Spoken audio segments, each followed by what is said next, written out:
में जब अगला हम आगे बढ़ते हैं तो हमारा जो सवाल आता है कि ये चेन सिस्टम है। Subscribe now and press the bell icon. Never miss an update. ये जो बिजनेस है ये चेन सिस्टम है, जोड़ने वाला बिजनेस है। बिल्कुल ऐसा एक दूसरे को जोड़ने वाला, बेवकूफ बनाने वाला बिजनेस है, ये टोपी पहनाने वाला बिजनेस है। इस टाइप के वर्ड को यूज करते हैं लोग, चेन सिस्टम को ज्यादा यूज करते हैं। एक स्माइल दीजिए बहुत बढ़िया और बोलिए बिल्कुल सही कहा सर आपने, एक के नीचे एक के नीचे एक को जोड़ना ही चेन सिस्टम बोला जाता है। और ये चेन सिस्टम वाला ही बिजनेस है, ये जोड़ने वाला ही बिजनेस है। पर लेकिन पर लेकिन बुरा ना माने सर, आपकी जानकारी के लिए मैं एक बात बताना चाहूं कि अनुमति है, पूछो उससे। वो बोलेगा हाँ बिल्कुल अनुमति है। अगर हाँ बोल रहा है दोस्त तो आगे की लाइन को सुनने के लिए तैयार है, और अगर हाँ ना कुछ नहीं बोल रहा है तो फिर से रिपीट कीजिए। लेकिन सर मैं आपको एक छोटी सी बात बताना चाहूं कि आप परमिशन देंगे या बुरा नहीं तो मैं बोलूं? बोलेगा हाँ बोलिए। तुमको बोलना कि सर हम जो एक के नीचे एक जोड़ना, एक के नीचे एक जोड़ना जो है ये होता है चेन सिस्टम, और हम यहाँ पर 20 सालों से काम कर रहे हैं सर। और हम चेन सिस्टम में नहीं, हम बाइनरी इनकम में प्लान कर रहे हैं। 2 दूनी 4, 4 दूनी 8, 8 दूनी 16, यानी हम खुद की भी टीम बनाते हैं और लोगों भी टीम बनाते हैं। और 20 सालों से ये कंपनी चल रही है, और यही अगर चेन सिस्टम है सर तो 20 सालों से कंपनी चल रही है, कंपनी को बंद होना चाहिए था। लेकिन कंपनी आज भी चल रही है सर। बुरा ना माने तो एक क्वेश्चन पूछूं सर, सीधा उनको बोले क्वेश्चन पूछो, वो बोलता है कि हाँ पूछिए क्या बात है, क्या क्वेश्चन है। तो मैं उसको बोला कि सर आखिर चेन बनाने में बुरा क्या है, आखिर जोड़ने में लोगों को बुरा क्या है, मैं ये जानना चाहता हूं। क्या बुरा है वो बता नहीं पाएगा, बस चेन सिस्टम उसको पसंद नहीं है, वो सुना हुआ है। ऐसे जोड़ने जाने वाला बिजनेस को पसंद नहीं है, वो किया हुआ है, सुना हुआ है। उसके अलावा वो कुछ भी नहीं जानता दोस्त। आपका क्वेश्चन उसको हैरान कर देता है, आगे की बात सुनने के लिए तैयार करता है। उसको बोलो कि सर चेन बनाने में बुरा क्या है सर, सर मुझे ये बताइए कि अगर जोड़ने वाला बिजनेस ये है भी तो जोड़ने में बुरा क्या है। राजनीतिक पार्टी का एग्जाम्पल दीजिए, उसको एग्जाम्पल दीजिए। एग्जाम्पल हमारा बहुत बड़ा काम करता है, और जो कि हमको बिजनेस स्कूल किताब, जीत आपकी किताब, एलन पिच की जो सवाल ही जवाब है वो किताब, इन सब किताबों को पढ़ने से हमको बहुत सारे शब्दकोश, बहुत सारे एग्जाम्पल, बहुत सारे सवालों के ऊपर सवाल मिलते हैं। तो चेन सिस्टम क्या है, जब जैसे पूछता है उससे पूछा हमने कि सर चेन बनाने में बुरा क्या है ये बताइए। आज इतनी बड़ी राजनीतिक पार्टी, प्रधानमंत्री से लेकर हमारे मोहल्ले तक का पार्षद की अगर बात करूं तो एक के बाद एक, एक के बाद एक के बाद एक सब चेन से जुड़े हुए हैं। बड़े बड़े हॉस्पिटल जिनके ब्रांड हैं आज ऑल ओवर इंडिया में, कई सारे चेन बने हुए हैं। मैकडोनल्ड्स की बात करूं, बाटा लिबर्टी की बात करूं, सारे चेन सिस्टम में चल रहे हैं। सर बुरा न मत मानिए, आप खुद ही इस चीज को जानते हैं सर कि एक साइकिल जो चलती है वो भी एक चेन से जुड़ी होती है, एक मोटरसाइकिल चलती है वो भी चेन से जुड़ी होती है, और हर चेन में हर एक कड़ी से जुड़े हुए होते हैं। उनको आप एहसास दिलाइए कि जोड़ने से बड़ा काम होता है। जोड़ना कोई छोटा काम नहीं, कोई तुच्छ काम नहीं, क्योंकि उसके दिमाग में यही है कि जोड़ने वाला बिजनेस ये तो उन्हीं लोगों का है जिसके पास कुछ काम ही नहीं है। उनको बताओ कि सर जोड़ने से आप नफरत कर रहे हैं, जोड़ने में बुरा क्या है। बुरा क्या, आपके घर में एक प्लम्बर आता है नल फिट करने, बड़ी बड़ी पाइप को लेकर आता है, काट काट करके उसको टुकड़ा टुकड़ा करता है, पूरे घर में पानी सप्लाई हो जाती है। एक इलेक्ट्रिशियन आता है, लंबा बंडल तार को लेके आता है और टुकड़े टुकड़े काट करके पूरे घर में जोड़ देता है, और घर पूरा रोशनी हो जाती है। एक राजमिस्त्री जो होता है एक एक ईंट को एक के ऊपर एक, एक के ऊपर एक जोड़ता है, जोड़ता है, जोड़ता है, जोड़ते जोड़ते एक महल का रूप दे देता है। सर हर जगह जोड़ने से बड़ा काम होता है, तो जोड़ने में बुरा क्या है। और सबसे बड़ी बात यह है सर कि यहाँ पर ये जोड़ने के बाद ये टीम, ये चेन कभी टूटती नहीं है, क्योंकि इसको संभालने वाला एक सिस्टम है हमारे साथ, एक सिस्टम है। और सिस्टम है ये बताते ही उनसे पूछो कि क्या सर आपको लगता है कि आपके नीचे भी कोई चेन है, आपके लिए भी कोई बड़ा काम हो रहा है, उससे पूछो। वो बोलेगा नहीं। तो सर अगर चैन आपके नीचे नहीं है, कोई बड़ा काम नहीं हो रहा है, तो इसीलिए आप बेचैन हो। जिसके पास चैन है ना वो रात को चैन की नींद सोता है। आइए सर मेरे साथ आइए, मिल करके एक शुरुआत करते हैं और एक ऐसा बिजनेस स्टार्ट करते हैं जहां पर हमको चैन नहीं बनाना है, जहां हमको लोगों को जोड़ना नहीं है, सिर्फ हमको लोगों को जानकारी देना है। आपका जो रेफरल मार्केट का जो प्रोसेस है उसी पे आपको फिर से फोकस कर देना है कि सर हमको यहाँ पर कोई चैन नहीं बनाना है, किसी को जोड़ना नहीं है, हमारे पास जो जानकारी है उसकी जानकारी को हमको सिर्फ आगे बढ़ाना है। और इसमें मदद करता है हमारा सिस्टम, हमारा WSS सिस्टम सर, जो हर फ्राइडे को आप या आपसे जुड़ने वाले लोग सबको सिखाता है, और हर संडे को प्लान दिखाता है नए लोगों को, चाहे आप लेके आओ नए लोगों को, चाहे आप जिनको जोड़े हो वो लेके आए। और इस तरीके से ये टीम है सर, ये कभी नहीं टूटती। ऐसा समझाने की कोशिश करते हो आप, लेकिन फिर भी उसका आदमी के पास जवाब होता है, सवाल होता है कि ऐसा कुछ भी नहीं होता। तो ऐसा कुछ भी नहीं होता क्योंकि उसने सोच रखा हुआ है, उसने जान लिया है कि ये चेन सिस्टम में जुड़ने वाला बिजनेस बेकार है। तो वो बोलता है ऐसा कुछ भी नहीं होता। फिर से एक स्माइल दो और स्माइल दे करके उसको एक ही चीज बोल लो कि बिल्कुल सही कहा सर आपने, ऐसा कुछ भी नहीं होता। और मुझे जहां तक लगता है सर, बुरा मत मानिएगा, आप तो भविष्य करता है। आप तो बहुत जानकार हैं, आपको पहले से ही पता है ऐसा कुछ नहीं होता, क्योंकि मैंने भी जब ये बिजनेस देखा था, बड़ी बड़ी बातें सुनी थी, बड़े बड़े पैसे मिलेंगे, बड़े बड़े घर होंगे, कार होंगे, तो मुझे भी ऐसा लगा था कि ऐसा कुछ भी नहीं होता सर। लेकिन लेकिन मैंने जब सिस्टम में जाके यहाँ के लोगों से मिला और जाना, तब पता चला सर कि यहाँ पर ऐसा भी हो सकता है, पर उसके लिए जरूरत है कि उसके लिए जो काम करना पड़ता है वो काम करना पड़ेगा, करना पड़ेगा। बिल्कुल सही कहा सर आपने कि ऐसा कुछ भी नहीं होता, पर ये उन लोगों के साथ होता है जो कुछ भी करना नहीं चाहते। लेकिन अगर हम जिंदगी बनाना चाहते हैं सर, तो यहाँ पर सिस्टम है, वो सिस्टम बताता है कि हमको करना क्या है, और हम अगर सिस्टम को फॉलो करते हैं तो यहाँ पे भी ऐसा ही होता है। और ऐसा ही होता है, ये साबित करने की कोशिश कर रहे हो, वो तो समझ भी रहा है। तो अब फटाक से अगला सवाल जो आता है, जो बहुत ही खतरनाक सवाल है, और वो सवाल आ जाता है कि सोच कर बताऊंगा। आपने समझा दिया ऐसा नहीं है तो कहां से आएगा, आपने बता दिया कि समय नहीं है तो कैसे निकाल सकते हैं, आपने कंपनी भाग नहीं सकती ये भी बता दिया, चेन सिस्टम या बिजनेस जोड़ने वाला है तो भी जोड़ के हम बड़ा काम कर सकते हैं ये भी बता दिया।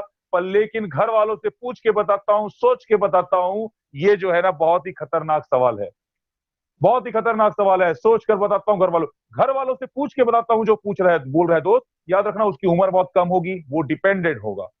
और ऐसे लोगों के लिए मैं एक ही चीज बोलूंगा कि ऐसे लिस्ट अगर आपके पास है तो फोकस कीजिए उसके फैमिली वालों से कांटेक्ट करने का, उसके फैमिली के साथ उसको इनवाइट कीजिए या उनके फैमिली वालों का फॉलोअप करने की कोशिश कीजिए।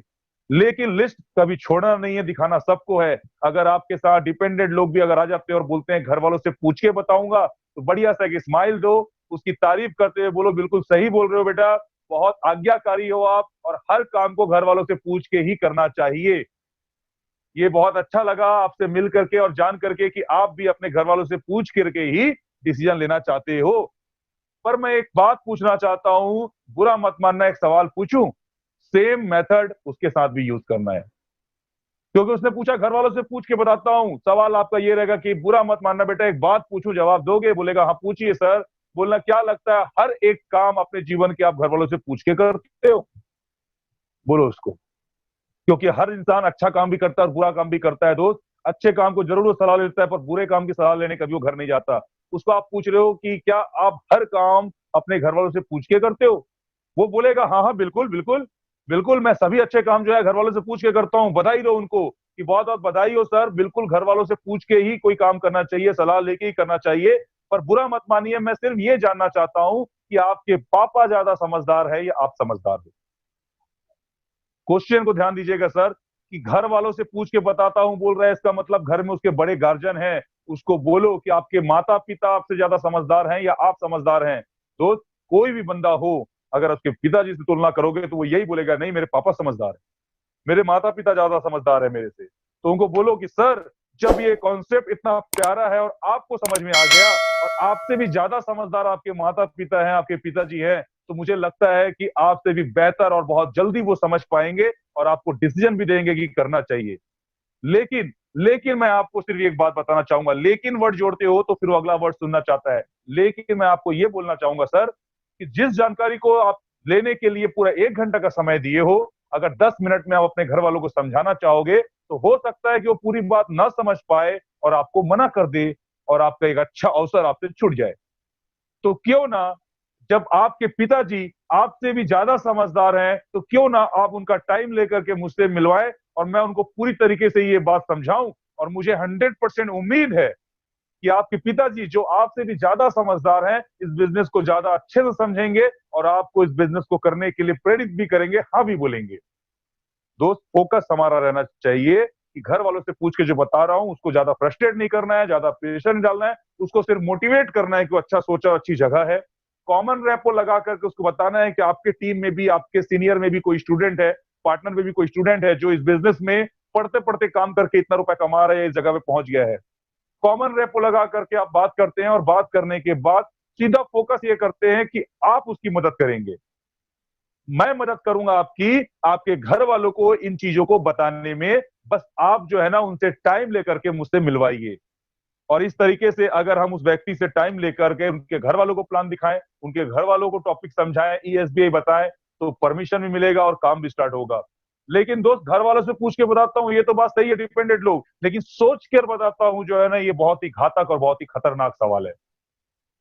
हर एक सवाल के बाद आप उसको जब सेटिस्फाई करते हो, जब जवाब दे देते हो, तो अगला सवाल जब नहीं मिलता व्यक्ति को तो वो यही सवाल बोलता है, सोच कर बताऊंगा, 2-4 दिन में बताता हूं। चलो ठीक है ना, सोच करके फिर मिलते हैं, बात करेंगे। तो सोच के अगर बताता हूं बोल रहा है, तो वहां पे भी हमको ट्रिपल एफ यूज करना है। वो सोच के बताऊंगा क्यों बोल रहा है, क्योंकि अभी भी डाउट है, अभी भी क्वेश्चन है उसके पास, वो पूरी तरह से क्लियर नहीं है, इसका मतलब वो सही बोल रहा है। तो एक स्माइल दो और स्माइल देकर के बोलो कि बिल्कुल सही बोल रहे हैं सर आप, किसी भी काम का डिसीजन लेना हो तो डिस्कशन जरूर करना चाहिए, सोचना बहुत जरूरी है, सोच समझ के ही सोच समझ के ही किसी फैसले को लेना चाहिए। और मुझे बहुत अच्छा लगा सर कि इस जानकारी के बारे में आप सोच विचार करना चाह रहे हैं। तारीफ थोड़ी सी कर दिए कि सर कहीं ना कहीं आपकी दूरदृष्टि है, आप आगे बढ़ना चाह रहे हैं, कुछ बड़ा करना चाह रहे हैं, तभी आपने कहा कि मैं सोच के बताता हूं। बिल्कुल सोचिए सर, पर बुरा ना माने, एक सवाल पूछूं? सर बुरा ना माने अगर एक सवाल पूछूं, क्या सर अनुमति होगी कि अगर मैं आपसे एक सवाल पूछूं? बोलेगा आप पूछो। बोला सर आप डिस्कस करना चाहते हैं डिसीजन लेने के लिए, पर मुझे ये बताइए कि डिस्कशन करने के लिए आपको किसी की मदद की जरूरत पड़ेगी या अकेले अकेले ही डिस्कशन कर लेंगे आप? सोच के बताता हूं वाले के पास रामबाण सवाल है ये आपका कि सर मुझे ये बताइए कि आप विचार करेंगे, सोच विचार करेंगे, डिस्कशन करेंगे, उसके बाद डिसीजन लेंगे। बिल्कुल सही है सर, पर डिस्कशन करने के लिए आपको किसी की मदद की जरूरत पड़ेगी, किसी से आप मिलेंगे या फिर अकेले अकेले ही विचार करते रहेंगे? वो बोलेगा नहीं नहीं बिल्कुल, किसी से पूछूंगा, किसी से डिस्कस करूंगा, किसी से मिलूंगा और उसके बाद सोच विचार करूंगा। तो बोला बिल्कुल सही सर, किसी ना किसी से सोच विचार करके, किसी ना किसी से मिल के बात करके ही डिस्कशन किया जाता है। लेकिन बुरा मत मानिए सर, लेकिन बुरा मत मानिए सर, एक बात बताना चाहूंगा, यहाँ क्वेश्चन नहीं कर रहे हो आप, वो सोच कर बताऊंगा उससे नुकसान क्या होगा और आप क्या बोलना चाह रहे हो वो रखना चाहते हो, इसलिए यहाँ पर बुरा ना मानिए सर। आपकी अगर तबीयत खराब होगी ना तो आप डॉक्टर के पास जाएंगे सर, आपकी अगर कपड़े सिलाई करनी होगी टेलर के पास जाएंगे सर, आपको कोई कानूनी सलाह लेना होगा तो वकील के पास जाएंगे। किसी भी डिसीजन को लेने के लिए सर डिस्कशन करना हो ना तो उससे संबंधित व्यक्ति के पास ही जाना होता है और उसी से मदद लेनी होती है। और इस बिजनेस को लेकर के भी आप डिस्कस करना चाहते हैं, सोचना चाहते हैं, तो मैं आपकी मदद करूंगा सर, मैं आपकी मदद कर सकता हूं, मैं आपके डिस्कशन में मदद कर सकता हूं। तो बताइए सर इस बिजनेस को लेकर के क्या सोच विचार चल रहा है, क्या क्वेश्चंस चल रहे हैं आपके जिसको मैं सॉल्व कर सकूं? आप उसको क्या एहसास दिलाते हो? आप उसको एहसास दिलाते हो कि वो अकेले नहीं सोच सकता और सोचने के लिए उसको उसी से रिलेटेड व्यक्ति से ही मिलना है, तभी जाकर के वो सही डिसीजन ले पाएगा। और इसके लिए आप हो वहां पे, आप उसकी मदद कर सकते हो। लेकिन दोस्त आपके बोलने के बाद भी वो क्या बोलेगा पता है? कि ठीक है ना, बिल्कुल कुछ भी क्वेश्चन होगा मैं आपको कॉल करूंगा, आपको बताऊंगा, मैं सोच लेता हूँ, सोच विचार करके मैं बताता हूँ। तो यहां पर उसको फ्रस्ट्रेट नहीं करना है, आपको रॉयल एग्जैक्ट लेना है। हर फॉलोअप के बाद आपको रॉयल एग्जैक्ट लेना है, एक या दो सवाल या तीन सवाल उससे लेने के बाद आपको रॉयल एग्जैक्ट करना है। और रॉयल एग्जैक्ट करने के लिए आराम से एक बढ़िया बाहर निकल के अब अगली बार फिर से मिल सको, इसके लिए टूल्स काम आता है। जी हाँ दोस्त, इस पॉइंट को हमने नोट नहीं किया है एफआरबी में। ये टूल्स जो होता है, कंपनी से रिलेटेड जानकारियां जितनी मैं आपको दे रहा हूं उसके लिटरेचर बुक्स आते हैं, फॉलोअप करने के लिए सक्सेस बुक आता है, कंपनी के बहुत सारे वीडियोज हैं, हमारे टीम के, हमारे सिस्टम के, हमारे कंपनी के, हमारे सीनियर्स के, हमारे डाउनलाइन के अचीवमेंट्स के कई सारे वीडियो है। ये सब टूल सीडी वीडीवीडी हम अपने पास रखते हैं ना, तो कहीं से भी आसानी से हम निकल के आ सकते हैं, ये बोल करके कि ठीक है सर कोई दिक्कत नहीं है, बढ़िया आप सोच करके विचार कीजिए और हम कल परसों में मिलते हैं। तब तक जो है ना ये जानकारी है इसको देखिएगा सर, आते जाते मैं इससे ले लूंगा। तो टूल्स काम करता है। तो दोस्त सोच कर बताता हूं वाले सवाल में हमेशा याद रखना, आपको लास्ट में सर कल आऊं या परसों आऊं ऐसा पूछ करके ही वहां से आना है। दो सवालों के साथ आपको जवाब चाहिए वहां पर, सर कल आऊं या परसों आऊं। वो बोलता है ठीक है ना, कल मिलते हैं या कल परसों, जब भी है मैं कॉल करूंगा आपको। तो फिर से सवाल करो कि सर आप सुबह टाइम फ्री होते हैं या शाम के टाइम फ्री होते हैं? सुबह टाइम होते हैं, फ्री होते हैं। अगर वो फिर से आपको बोलता है कि चलो ठीक है जब भी फ्री होऊंगा मैं कॉल करूंगा, तो ठीक है सर, बहुत अच्छा लगा सर मिल करके आपको, बिल्कुल सोचिए सर, और जो भी सवाल आपके पास आएंगे सर उसको नोट करके रखिएगा। कल परसों हम जब भी मिलेंगे हम फिर से डिस्कस करेंगे।